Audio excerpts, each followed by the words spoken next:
Hey traders, welcome back to another episode of Trading Corner. Today we're diving into order blocks, a powerful tool that smart money traders use to spot high probability setups. But here's the catch, most traders struggle to identify valid, high quality order blocks, and that's where things usually go wrong. Are you really trading without this skill? It's like driving blind. One wrong move could cost you big. So here is the deal today in this advanced tutorial, we're diving deep into order blocks, not just the basics, but how to actually find the ones that matter. You'll discover the different types of order blocks that appear on the chart and the exact criteria I use to spot high probability setups on real charts. We'll walk through real examples, break down entry and exit strategies, and show you how smart money leaves behind clues that you can trade off. Think of these zones like VIP areas on the chart.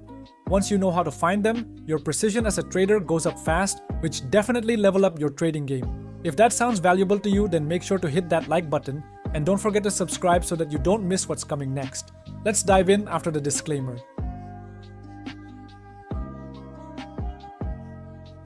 Let's kick things off by breaking down the main types of order blocks, starting with the most common one, the standard order block.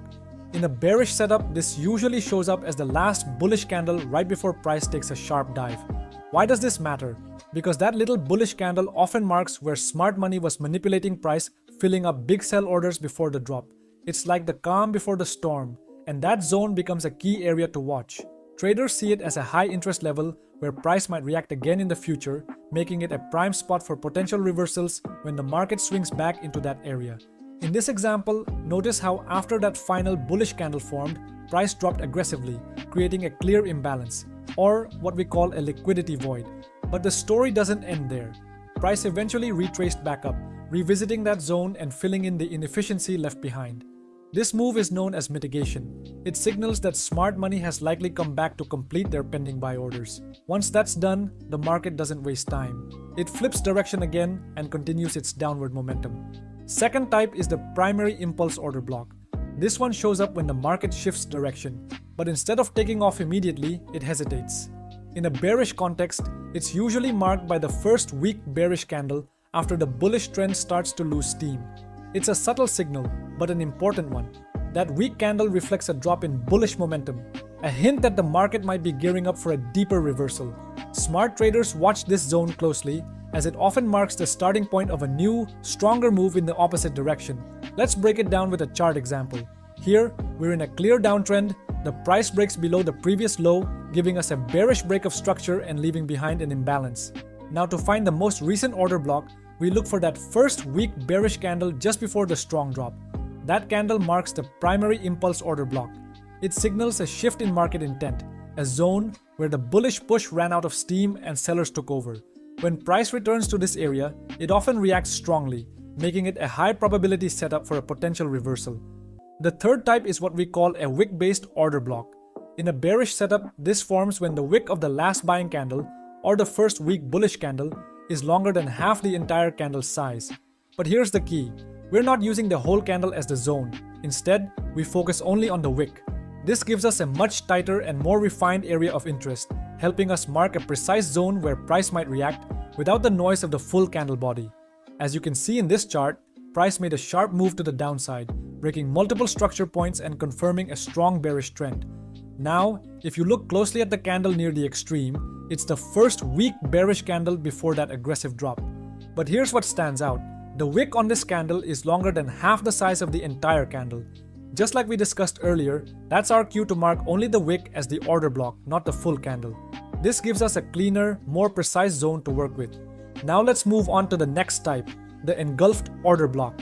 In a bearish scenario, this occurs when the body of the last bullish candle is completely swallowed by the next bearish candle. This kind of price action signals a strong shift. Selling pressure completely overwhelms the buyers, often leading to a sharp move downward. In this example, you'll notice a clear break of structure to the downside, signaling a change in character from the previous uptrend. The candle we're watching is the final bullish one before the drop, and its full body gets engulfed by the following bearish candle, confirming strong bearish intent. Interestingly, you'll also see that the wick on this bullish candle is larger than half the candle itself. That brings up a valid question. Should we treat this as a wick-based order block or an engulfed one? In this case, because of the full body engulfing pattern and strong market momentum, it's best to mark the entire candle as our order block. not just the wick. Next up is the breaker block. This is essentially a failed order block that's been broken through and flipped into a new supply or demand zone. Now you might be wondering, why would the market completely ignore an order block?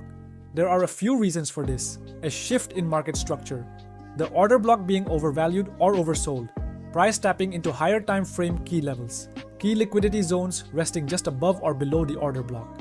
These factors can cause price to breach the original order block, turning it into a new point of interest for potential price reactions.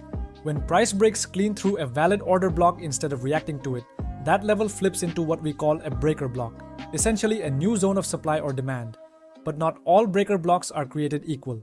The most powerful ones usually form when price blasts through the level with strong momentum candles and barely any pullback. Picture this: price surges upward, smashes through the order block, and leaves behind a gap or imbalance. Later, it dips back to fill that inefficiency, taps into the breaker block, and launches higher with conviction. Notice how the market completely ignores a more obvious order block sitting at the extreme? That's the smart money at play respecting the breaker, not the textbook setup. Alright traders, by now we've got a solid grip on the most common order blocks that show up on real charts, and more importantly, how to spot them with confidence. Now it's time to level up and focus on what really sets the best ones apart. Not every order block is worth trading, so let's break down the 3 golden rules that help us filter out the noise and lock in on high probability setups. These aren't just random tips. They're essential if you want to consistently identify order blocks that actually matter in live market conditions. Rule number 1. A strong, high probability order block almost always leaves behind clear inefficiency. This simply means there was an imbalance between buyers and sellers. Price moved so aggressively in one direction that it didn't fill in all the price levels, creating what we call a gap or void in the candles. Think of it like this: if a 3-candle move flows smoothly without any space between the bodies or wicks, that's efficient price action. But when you spot candles that skip over certain price areas, leaving visible gaps, that's inefficiency. And it's a big clue that institutions were behind the move, often coming back later to fill that imbalance. Rule number 2. A strong order block should trigger either a break of structure, BOS, or a clear change of character, CHOCH, in the market. These aren't just fancy terms. They're critical clues about what price is planning next. A break of structure usually confirms that the market is continuing its trend, while a change of character often hints at a potential reversal. If the order block doesn't cause one of these shifts, it's probably not backed by real institutional power. In simple terms, when an order block forms, we want to see it leave a footprint, a noticeable shift in market behavior that tells us the smart money is active and steering the move. Rule number 3. Before price taps into an order block, it should first sweep a liquidity zone, and that's key to confirming the order block's validity. Liquidity zones are areas where stop losses or pending orders are stacked up, like pools of money just waiting to be grabbed. When price spikes into these zones and takes out that liquidity, it fuels momentum and clears the path for a potential reversal. This sweep acts like a signal that the market has collected enough fuel and is now ready to respect the nearby order block. Without that liquidity grab, there's often not enough participation or pressure to justify a strong move. So, think of liquidity as the engine oil of the market.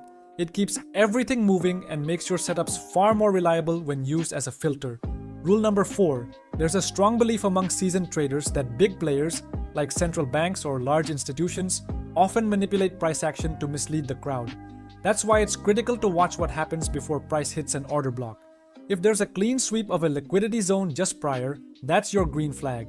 It suggests the smart money has collected the liquidity it needs and is now ready to move in the intended direction.